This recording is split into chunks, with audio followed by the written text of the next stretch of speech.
The Husky position is such a, critical spot for us because you're really asking a guy with a dynamic skill set, right, to do a lot of different things. He's got to play man, he's got to play zone, he's got to be able to rush off the edge, he's got to be able to fit in the box from time to time.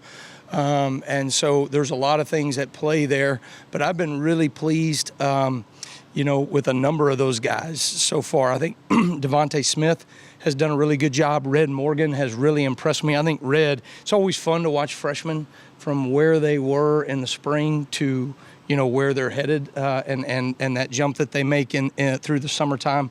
I think he's probably made a huge jump in that regard.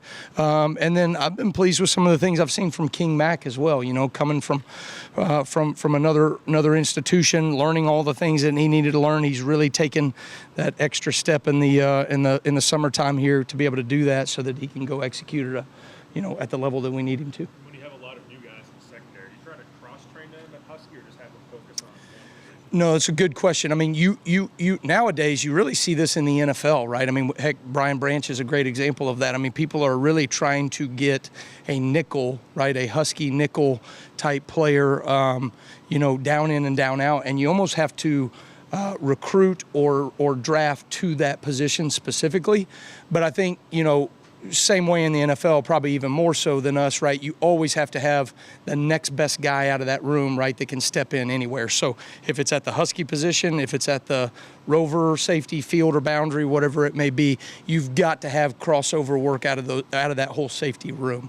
You mentioned having maybe 3 starters at the inside linebacker position. Is there any way that you think you could see all 3 of those guys, Lawson, Campbell, and Jefferson, on the field at the same time in packages? I think there's I think when you look at that position, right, you got to find ways to get people like that on the field, right? We have 3 starter type players, right? And so, we're always going to look at packages and ways that we can say, okay, when they come out in this personnel grouping, we'd love to find a way to get these guys out there on the field.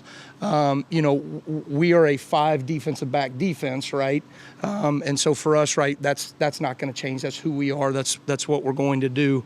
But at the same time, right, finding creative ways, maybe in some sub packages, to be able to get them out there would be great, and that'll be more of a game plan thing, week to week. What have you seen out of Quay Russo so far? I think Quay has taken such a leap from playing, out of high school. We played the inside linebacker position to now, playing the outside linebacker position in a new system this spring.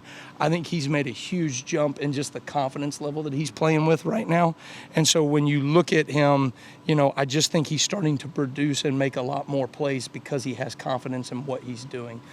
Physically, I mean, we use the term freak around here, right? But when you talk about him, I mean, that guy is truly freaky in terms of his strength and athleticism and speed. And so, he is starting to play with that confidence that we need out of that position. You talk about that summer jump that freshmen can have. Yeah. How have you seen that from Zabian Brown and spring to now? Well, Zabian was so impressive to me coming right off the jump. I mean, to walk out of high school early, right, as a mid-year enrollee, and then to be able to play the way that he has been playing from the springtime. What I've been most impressed with him is when he makes a mistake, he gets it corrected, and I can't think of a time where I saw him make the next mistake again, that same mistake, So it's been impressive, the level that he's been able to do with that. Again, I think, I think I'm maybe overusing the word confidence here, but that's really what it comes down to with all these guys, right? Having confidence in our system, having confidence in themselves as a younger player going through spring ball and realizing I can do this at a high level and I can come play here, and I think that's what you're seeing from Zabian. We saw him do pretty much everything today. We had the club. Can he still do team drills and all that? Yeah, he's limited. He's on a bit of a pitch count and stuff right now, but we expect him to be fully back and going in the next couple of days here. So. Coach, we all know about the transition from South Alabama here, and of course we take a defensive coordinator job at Alabama. It's no secret. But since you've been here for months now, what stood out to you that you didn't expect? Is there maybe facility players, people, the fans? What really stood out that now that you're a few months in? Well, I think I had never spent time in Tuscaloosa. I mean, other than coming in for a game, right, going to the stadium and unfortunately getting my butt whooped and going home, right? So it'll be nice to be on the other sideline moving forward. But I think, the town is beautiful. I didn't realize, right, all the water that's around here, and you got the river and you got Lake Tuscaloosa. All that stuff is really nice. I think one of the things that I didn't expect and didn't realize is how giving Coach Saban and how good he's been to me. To have that relationship, to be able to draw things upon his experience, and it has really lessened the learning curve for me. And it was something that I didn't necessarily expect or anticipate, but I've been really appreciative of how open Coach Saban has been. And I would say that we've met multiple times in person, and we've talked on the phone a number of times. And so, he's when I call, he answers, which is really awesome. So very appreciative of that. Hey, Coach, can you express how defensive lineman Keon Keeley has looked when he's bulked up to 6'5", 277 pounds? And what does that do for the defensive line, with that bulk Yeah. having that extra reserve up front? Well, Keon has a very special skill set. He's very strong at the point of attack. He's very twitchy to be that big. We made that transition from him being an outside linebacker, which when you see his frame at this level and the next level, he most certainly, right, is going to be more of that rush defensive end. Now, we'll still drop those guys from time to time, right? We do different things with them. But at the same time, I think he's been really impressive with just being able to put his hand in the dirt, something that he hasn't really done much, and I think he's taken to that role, and he's learning a ton right now. But you see him taking some steps. I thought he met another guy that made great steps from the spring to summer. What did you see from the guy, Yonsei Pierre? He came in with Keon and with Quay. How is he Yeah, Yonsei has really worked to change his body. I think that he's putting good mass on right now. We got to continue to get him to do those things.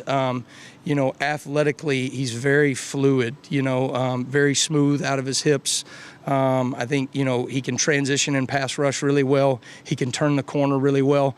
I think at the point of attack, he is getting more and more physical. In fact, he made a really great set the edge of the defense today, and the ball bounced outside, and he ripped off and made a play. Those are the things that I'm looking for him to take that next step from a physicality standpoint, playing that outside linebacker position. Sometimes you're really playing a defensive end position. I think he's taken some great steps in that regard. What has Chuck Morrell brought to the staff? How's that Yeah. changed the on-field staff help a little bit? Yeah, Chuck Morrell has been awesome. I obviously, through my relationship with Kalen over the years, have always known about Chuck and heard about Chuck, but getting to work with him firsthand, he is an absolute pro. A brilliant defensive mind, does a tremendous job with those linebackers. He spends a great bit of the time with those guys, and to me, it has been great. For me, he's been with Kalen for the last 4 years, and so knowing what to expect, how we do things from a schedule standpoint, he's really kind of been my right hand when it comes to all those things. But very glad that he's on the field, very glad for that rule change, because that's allowed us to do some things where he's able to work with the linebackers, hands-on, and allows me to kind of be able to address some of the needs on a macro level with our defense. Coach, staying with the linebacker position, can you just express what you've seen out of players like Jeremiah Alexander's of the world, their development through 5 practices, Yeah. what they're doing so far? Yeah. Jeremiah has taken some great steps forward from the springtime. Been pleased with. He really changed his body, lost about 13, 14 pounds. He looks good right now. He looks lean, and is starting to kind of understand and grasp what we're trying to do defensively. He can make checks and communication. So I think, here's a guy that was playing outside linebacker that's now moving to inside linebacker, and that takes a little bit of time to transition. But I think he's taking steps in the right direction. Coach, every coach we've had out here has been pretty optimistic, I would say. And Yeah. I wonder if there are ever times out there that are frustrating, or not being specific, I don't mean that. Yes. The answer would be yes. There's always frustrations, right? There's always hardships. There's always, some of that, hard practice that you have to get through. Even just getting through a practice for our players right now. Dave Ballou, Jeff Allen, those guys do a phenomenal job. They're the best in the country at what they do, but they're, getting into a practice and learning how to practice, going through 28 periods, whatever it may be. Those are hard things to go through, right? So you got to push through some of that adversity. Schematically, our guys are learning things, right? This is a new defense, so, they're having to work through those things as well. And, don't get it twisted now. I mean, we had two very experienced corners that we just lost, two very experienced pass rushers. I mean, I'm excited about some of the things I'm seeing from our guys, but when the lights come on and the ball gets spotted, you got to show up and produce. And so we're doing everything we can right now to put them in those adverse situations to see if they can respond. Doesn't mean that they're always going to do it right the first time, but can they show that they can respond to that adversity is, to me, the indicator of whether we can trust them on the field or not. From a personality standpoint, how would you differ from Kalen in terms of maybe just your style as a coach? Yeah, that's a great question. I mean, from a coaching perspective, On the field, Kalen, I think probably one of the greatest things about Coach DeBoer is that, it's never too high, it's never too low. You know what I mean? In the midst of chaos or adversity, I've been in those moments. I've been in the foxhole with him, and I've seen how his calming presence, right, just really, transcends to the rest of the football team, right? I would be a little bit more the yin to his yang, you know what I mean? If that I'm a little bit more from an energy level standpoint. I'm a yeller out there at practice. I'm going to demand on a different level, and I think you have to have a great combination. When you think about it from a head coaching perspective, the way you want to build a staff, right, is you don't want all the same person. You don't want yes men. You want people that are complementary to who you are as the head coach, but they also can lean into your vision and they can accomplish your vision through their personality. And I think that's something that, has come very natural for Kalen and I. Thank you, Coach. All right. Thanks, guys. Roll Tide.